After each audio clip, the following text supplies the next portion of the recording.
Shalom Sobat Komdara. Ya, setelah lama ketemu, kita ketemu lagi ya teman-teman. Walaupun PA-nya hari ini diwakilin sama teman-teman multimedia, kita mau sama-sama memuji nama Tuhan. Kita mau angkat satu pujian, datanglah ke baitnya.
Kita berdoa dulu ya sebelum melanjutkan PA.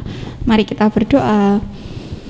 Saat malam Tuhan Yesus, kami bersyukur Tuhan pada malam hari ini kami boleh berkumpul untuk memuliakan nama-Mu Tuhan. Saat ini Tuhan, kami di sini mau memulai PA ini Tuhan, berkati supaya Engkau sertai acara ini dari awal, pertengahan hingga akhir. Kami juga berdoa Tuhan untuk teman-teman kami yang di rumah yang sedang melihat acara ini. Tuhan juga berikan berkat Tuhan, ampuni setiap dosa dan kesalahan kami. Haleluya, amin. Amin. Gimana kabarnya teman-teman yang di sini? Gimana kabarnya? Baik, puji Tuhan. Kita mau biar lebih semangat, tepuk Yesus. Yesus. Yesus, yes. Sekali lagi ya, tepuk Yesus. Yesus. Yesus, yes. Ya, oke. Dengan ini teman-teman kita mau mulai lagi kontennya. Sebelum kita mendengarkan firman Tuhan, kita mengangkat satu pujian. Bukan dengan kekuatanku.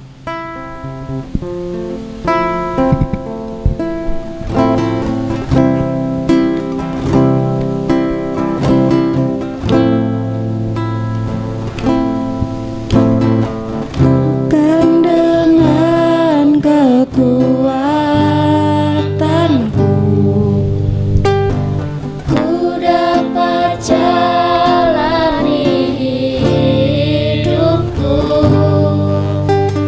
tanpa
Baik, mari kita bersama-sama berdoa. Tuhan yang Maha Kasih, saat ini kami akan merenungkan firman Tuhan. Berkati kami agar kami memahami firman-Mu, dan berkati kami juga agar kami dapat melakukan firman Tuhan dalam kehidupan kami. Dalam Kristus kami berdoa, amin. Shalom teman-teman semua. Ya, baik. Yang di rumah tentu juga baik, sehat dan senantiasa diberkati oleh Tuhan. Amin. Teman-teman semua, bahwa teman-teman ini masih usia remaja, usia pemuda, ya, yang memiliki power, memiliki kekuatan, memiliki ekspektasi yang mestinya lebih daripada yang sudah berusia, ya. Saya usia sudah 43, teman-teman masih belasan tahun, ya. Mestinya kekuatan kita juga berbeda. Taruh kata kalau sama-sama lari 100 meter, saya sudah terengah-engah, mungkin teman-teman belum, gitu ya. Nek mangan mungkin ya podo kayak. Nah, mungkin hiking juga gitu. Naik gunung saya sudah ngos-ngosan, tapi teman-teman mungkin masih memiliki kekuatan, memiliki power yang lebih daripada yang sudah berusia, ya. Meskipun itu juga tidak menjamin, karena tergantung dari diri kita masing-masing. Tetapi mestinya anak-anak muda itu identik dengan karya, identik dengan semangat, identik dengan keinginan yang menggebu-gebu, sehingga keinginan anak-anak muda itu kadang-kadang berbeda dengan keinginan orang tua.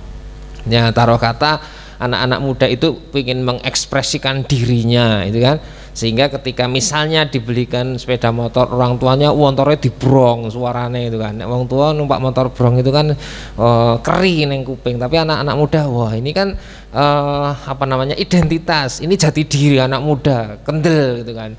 Rakyat tangkon itu cegat polisi, ya, motor brong itu nangis, ya. Motornya dicegal polisi nangis, itu kan. Jadi gali gembeng, koyo gali neng gembeng itu, cekal polisi nangis, ya. Nah, di dalam dunia IT juga demikian, teman-teman yang pegang gadget itu lebih cepat menguasai gadget, menguasai internet daripada yang sudah berumur, gitu kan. Sehingga kadang-kadang kalau mungkin bapak ibu tanya kepada anak-anaknya, le iki piye to nduk, piye to wong kok katrok diajari ra iso-iso, ya, karena memang kemampuan yang sudah terbatas untuk belajar tentang IT daripada anak-anak muda yang masih bergelora dalam semangat belajar, dalam semangat ingin mencari pengetahuan, pengen lebih luas wawasannya melalui internet dan seterusnya. Nah, itu mestinya yang menyemangati teman-teman pemuda dan remaja dalam kehidupan pribadi maupun dalam kehidupan bergereja.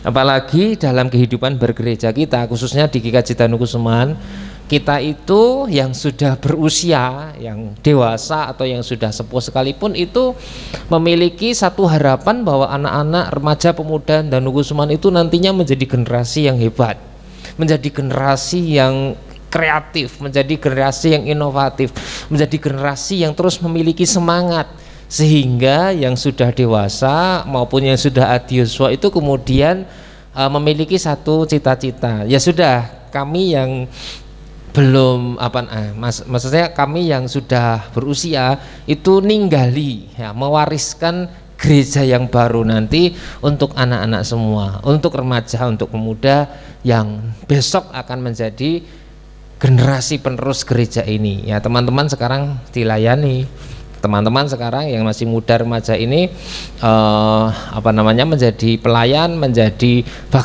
sebagian ini dari multimedia. Tapi saatnya besok, ya, teman-teman ini akan menjadi pemimpin gereja yang akhirnya juga akan membangun gereja ke depan. Nah, mari kita belajar kembali bagaimana supaya kita anak-anak muda itu tetap memiliki semangat untuk maju, memiliki semangat untuk berkreasi, memiliki semangat untuk berinovasi, dan memiliki semangat untuk meraih cita-cita di masa yang akan datang. Mari kita perhatikan bersama kesaksian Injil Yohanes pasal yang ke-16. Injil Yohanes pasal 16 ayat 4 sampai dengan ayat yang ke-11.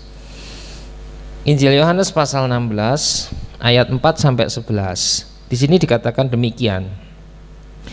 Tetapi semuanya ini ku katakan kepadamu, dikatakan Yesus kepada murid-muridnya, supaya apabila datang saatnya kamu ingat bahwa aku telah mengatakannya kepadamu. Hal ini tidak kukatakan kepadamu dari semula, karena selama ini aku masih bersama-sama dengan kamu. Tetapi sekarang aku pergi kepada Dia yang telah mengutus aku, dan tiada seorang pun di antara kamu yang bertanya kepadaku, kemana engkau pergi? Tetapi karena aku mengatakan hal itu kepadamu, sebab itu hatimu berduka cita. Namun benar yang kukatakan ini kepadamu adalah lebih berguna bagi kamu jika aku pergi. Sebab jikalau aku tidak pergi, penghibur itu tidak akan datang kepadamu. Tetapi jikalau aku pergi, aku akan mengutus Dia kepadamu. Dan kalau Ia datang, Ia akan menginsafkan dunia akan dosa, kebenaran, dan penghakiman. Akan dosa karena mereka tetap tidak percaya kepadaku, akan kebenaran karena aku pergi kepada Bapa dan kamu tidak melihat aku lagi, akan penghakiman karena penguasa dunia ini telah dihukum. Demikian bacaan dari Yohanes pasal 16 ayat 4 sampai dengan ayat yang ke-11. Mari kita perhatikan di ayat yang ke-7. Yesus mengatakan di ayat yang ke-7 demikian, adalah lebih berguna bagi kamu jika aku pergi. Sebab jikalau aku tidak pergi, penghibur itu tidak datang kepadamu. Tetapi jikalau aku pergi, aku akan mengutus Dia kepadamu. Nah, teman-teman tahu ya apa yang dimaksud dengan adalah lebih berguna jika aku pergi. Apa yang dimaksud Yesus ketika Ia mengatakan aku pergi? Ia pergi kemana? Kemana? Naik ke sorga. Ia pergi ke sorga. Ya. Jadi saat itu kan 12 murid Yesus, iki wong berapa? 9. Ya, 9 ya. Wah, ini kurang 2 ini. Kurang 3. Yang 3 muridnya yang mana ini? Enggak ada ya. Nah, mereka ya seperti ini, misalnya saya Yesus ya, gondrong itu ya misalnya ya. Nah, teman-teman murid-muridnya gitu kan. Lalu saya mengatakan adalah lebih berguna aku pergi kepada Bapa, aku pulang ke sorga, gitu kan. Karena apa? Sebelumnya murid-murid ini kan begitu dekat loh. Karena dekat, mereka itu kemudian merasa nyaman, mereka merasa ada yang melindungi, mereka merasa ada yang memotivasi, mereka merasa ada yang memarahi dan seterusnya, gitu kan. Nah, tetapi ketika Yesus mengatakan bahwa aku akan pergi ke sorga, aku akan kembali kepada Bapakku, mereka kemudian bersedih. Karena apa? Jelas mereka akan kehilangan sosok pemimpin, mereka akan kehilangan guru, mereka akan merasa bahwa apakah saya akan mampu untuk melakukan tugas-tugas yang selama ini kita lakukan dengan guru? Apakah saya akan mampu ketika nanti saya menghadapi masalah karena guru sudah tidak ada? Apakah saya mampu ketika ada orang yang sakit dibawa kepada saya dan kemudian dia minta disembuhkan padahal sudah tidak ada guru? Ada banyak keraguan yang membuat murid itu kemudian di sana dikatakan di Yohanes tadi mereka berduka cita karena mereka akan kehilangan guru. Mereka sudah tidak ditunggui oleh gurunya. Namun di sisi yang lain sebenarnya Yesus mengajar murid-muridnya itu untuk menjadi sosok yang mandiri, sosok yang mandiri, sosok yang berani, sosok yang berdikari. Ya, apa artinya berdikari? Apa? Berdiri di atas kaki sendiri. Ya, dia mandiri gitu loh. Artinya dia mampu melakukan apa yang menjadi bagiannya. Tidak harus seperti anak burung yang harus diloloh oleh induknya atau harus diberi makan terus oleh induknya. Karena apa? Nanti dia nggak bisa akan terbang, gitu kan. Anak burung itu bisa terbang karena apa? Induknya memang agak tega, kamu harus terbang. Mungkin induknya itu juga akan mendorong anaknya supaya dia mengepakkan sayapnya. Karena apa? Selama anak burung itu tidak mengepakkan sayapnya, dia nggak akan terbang. Tapi ketika induknya saya harus meninggalkan anak ini, pertama, kedua, ketiga, selama mungkin berapa hari atau berapa minggu diberi makan cacing ya, supaya mereka bisa hidup dulu, tapi ketika sudah agak dewasa, sudah agak besar, mereka akan dilepas supaya kemudian bisa terbang dengan sendirinya. Nah, mestinya anak-anak pemuda pun, remaja juga demikian. Tidak selamanya teman-teman itu menjadi anak yang manja. Ya, selama ini sampai saat ini mungkin masih dengan orang tua. Apa-apa masih minta dengan orang tua gitu kan. Orang sekolah ya tetap jaluk sangu gitu kan. Orang sekolah ya tetap minta uang karena apa, kuota gitu kan. Yang sudah bekerja pun juga demikian ya. Septian ini sudah bekerja tapi juga masih dengan orang tua itu kan, karena apa, memang belum hidup sendiri ya apa, tapi mestinya Septian juga minta sesuatu pada orang tua ya kan. Nah, harus diakui itu selama kita masih masih menjadi anak masih menjadi anak, orang tua itu juga punya kewajiban untuk mencukupi kebutuhan anak-anaknya. Tapi suatu saat memang kita harus menjadi mandiri, lepas dari orang tua itu kan, harus lepas dari orang tua. Tidak selamanya teman-teman itu akan hidup di rumah sekarang, tidak selamanya teman-teman itu akan ditunggu oleh orang tuanya terus, tapi suatu saat harus menjadi generasi yang mandiri, generasi yang berdikari, berdiri di atas kaki sendiri. Nah, maka apa yang kemudian perlu untuk dilakukan teman-teman semua supaya besok menjadi generasi yang mandiri, generasi yang bisa berdikari? Ingat apa yang dikatakan Yesus kepada murid-muridnya melalui Yohanes pasal 16 tadi. Aku minta kepada Bapa supaya apa? Ia mengirimkan juru penghibur yang lain, yaitu Roh Kudus. Roh Kudus. Ada di mana roh itu? Ya dalam hati kita masing-masing. Ada dalam diri kita. Roh dari sorga, roh dari Tuhan itu ada dalam diri kita, tidak di tempat lain tapi dalam diri kita. Dan Roh Kudus itu mestinya yang mempush kita, yang mendorong kita untuk memiliki semangat terus maju, untuk memiliki semangat untuk terus berjuang dalam kehidupan kita, untuk memiliki keberanian dalam menghadapi hidup, untuk memiliki cita-cita yang lebih mulia di masa yang akan datang. Roh Kudus itu mestinya yang kemudian membangkitkan kita, anak-anak muda itu, untuk terus bersemangat dalam hidup. Jangan pernah jadi anak muda yang loyo, jangan pernah menjadi anak muda yang putus asa, bermental dalam tanda kutip tempe ya, meskipun tempe itu bergizi tapi kadang-kadang digambarkan sebagai sesuatu yang buruk. Maka orang yang tidak punya inisiatif, tidak punya keinginan maju, tidak punya semangat hidup itu kadang-kadang digambarkan bermental tempe. Mestinya anak-anak Tuhan bukan anak-anak yang bermental tempe, tapi bermental baja. Nah, apa yang kemudian perlu dilakukan teman-teman ketika menyadari bahwa kita memiliki Roh Kudus? Mari kita jadi orang yang luar biasa. Jangan jadi orang yang biasa-biasa saja. Jadilah Anda itu pribadi-pribadi yang luar biasa untuk meraih cita-cita yang lebih mulia, untuk membawa hidup kita itu lebih mulia, dan dengan demikian tentu akan mengangkat nama baik orang tua, keluarga, dan seterusnya. Kejar terus cita-cita teman-teman, gitu kan? Terus dikejar, diupayakan apa yang menjadi cita-citamu. Presiden Republik Indonesia yang pertama siapa? Ya, Insinyur Soekarno pernah mengatakan demikian. Gantungkan cita-citamu setinggi bintang, enggak setinggi langit, tapi setinggi bintang. Kalau engkau jatuh, itu kamu masih jatuh di langit.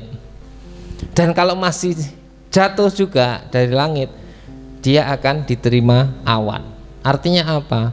Cita-cita itu harus lebih tinggi, lebih mulia daripada kondisi orang tua kita. Harus mengangkat derajat orang tua kita dengan memiliki cita-cita yang lebih mulia daripada yang sekarang ini kita hadapi. Nah, itu mestinya menjadi semangat kita untuk maju, karena ketika kita menjadi generasi yang sukses di masa yang akan datang, menjadi generasi yang memiliki cita-cita dan meraih cita-cita yang mulia, itu tentu akan membuat bangga orang tua. Yang kedua, jangan pernah putus asa ketika menghadapi masalah. Jangan pernah putus asa menghadapi masalah. Masalah anak muda apa sih? Ditinggal pacar, rasa wedi gitu kan. Ya, mati satu tumbuh 1000. Oh ya ora ngono ya. Tegese iki nek kalau satu gagal ya sudah, masih ada yang lain. Tuhan itu pasti menyiapkan jodoh yang cocok kok untuk kita kok, gitu kan. Tinggal kita sadar atau tidak gitu. Jadi jangan karena satu orang putus cinta itu kemudian aduh saya sudah tidak berdaya, saya tidak bisa hidup tanpamu, gombal banget itu loh. Masih ada orang lain yang disediakan Tuhan untuk kita yang lebih baik, yang terbaik untuk kita. Jadi jangan takut. Kenapa harus takut? Nah, kalau kemudian dalam studi kita ya nilai pas-pasan, kita kemudian takut apa bisa saya besok ngejar cita-cita. Jangan takut. Tiap masing-masing kita, tiap orang itu punya kemampuan yang memang berbeda-beda, punya kemampuan yang berbeda-beda. Tidak semua orang itu pinter semua. Kalau semua orang sedunia ini pinter kabeh itu wah dunianya nggak akan asik gitu loh. Tapi tidak juga semua orang di dunia ini bodoh semua, yang enggak gitu loh. Nggak ada orang bodoh, hanya belum pinter saja. Nah, masing-masing kita punya kemampuan yang memang berbeda-beda. Tapi mari kita membuktikan bahwa kita punya semangat, kita punya cita-cita, kita punya kuasa dari Tuhan yang membuat kita itu kemudian maju terus gitu loh. Membuat kita kemudian dapat meraih apa yang kita impikan. Ya. Jangan takut dengan kemampuan yang terbatas. Ya. Dan yakinlah Tuhan itu pasti akan memberikan yang terbaik dalam kehidupan kita. Meskipun menghadapi masalah mungkin dalam kehidupan pribadi kita atau dalam kehidupan keluarga kita, pandanglah masalah itu sebagai apa? Pembentuk iman, sebagai ujian iman bagi kita. Anggaplah masalah atau pergumulan entah dalam keluargamu, entah dalam kehidupan pribadimu, itu seperti air mendidih yang sedang merebus telur. Semakin mendidih, telur itu akan semakin matang. Dan kalian akan menjadi pribadi yang matang ketika terdidik dengan berbagai masalah atau pergumulan ataupun beban hidup yang menjadi bagian kita. Asalkan kita tetap memiliki semangat, kita tetap percaya pada pertolongan Tuhan, dan kita beriman kuasa Tuhan, Roh Kudus yang ada dalam hati kita, ada dalam diri kita, pasti akan membuat kita menjadi orang-orang yang berhasil dan orang-orang yang luar biasa. Maka berharap teman-teman pemuda remaja GKJ Danusman jadi orang yang luar biasa. Jangan jadi orang yang biasa. Don't be ordinary people, tetapi jadilah extraordinary people karena kuasa Tuhan. Tuhan memberkati kita semua. Amin. Mari kita bersama berdoa. Tuhan, kami menyerahkan anak-anak-Mu, remaja dan pemuda GKJ Danukusuman. Kau jadikan mereka pribadi-pribadi yang tangguh menghadapi masalah, pergumulan dan tantangan. Engkau jadikan mereka anak-anak-Mu yang setia, agar iman kepada Yesus Kristus senantiasa terpelihara, kuat, mengakar di dalam Engkau. Berkati teman-teman kami remaja pemuda yang masih studi ataupun yang bekerja, agar mereka mau dan mampu melakukan tugasnya dengan sungguh-sungguh sebagai ucap syukur kepada Tuhan. Berkati juga kebersamaan kami remaja dan pemuda GKJ Danukusuman di tengah situasi pandemi corona. Tolong kami Tuhan agar kami menjadi anak-anak yang kreatif dan inovatif, sehingga di tengah situasi seperti ini kami mampu untuk mewujud nyatakan kesatuan kebersamaan demi gereja kami ke depan. Maka kami juga menyerahkan untuk setiap perjalanan anak-anak remaja dan pemuda yang saat ini menghadapi tantangan maupun pergumulan. Roh Kudus pasti memberikan hikmat, kebijaksanaan, sehingga anak-anak-Mu, remaja dan pemuda GKJ Danukusuman senantiasa memiliki pengharapan yang kuat kepada Kristus Yesus Juru Selamat kami. Inilah doa kami Tuhan, dengarlah dan kabulkanlah Karena semuanya itu kami mohon di dalam nama Tuhan Yesus Kristus, pengharapan dan juru selamat kami. Terima kasih Tuhan. Amin. Amin. Terima kasih buat firman-Nya Pak Ori. Oke. Jadi tadi kita mendengarkan ya teman-teman, kalau misal kita udah dikasih anugerah, udah dikasih Roh Kudus, berarti kita harus jadi pribadi yang luar biasa, nggak cuman biasa-biasa aja, yang bisa benar-benar memuliakan nama Tuhan dengan apa yang kita kerjakan. Oke, mungkin sekian aja PA dari kami. Terima kasih buat teman-teman yang di rumah, tetap jaga kesehatan, jaga jarak, juga tetap pakai masker. Sampai jumpa, Tuhan berkati.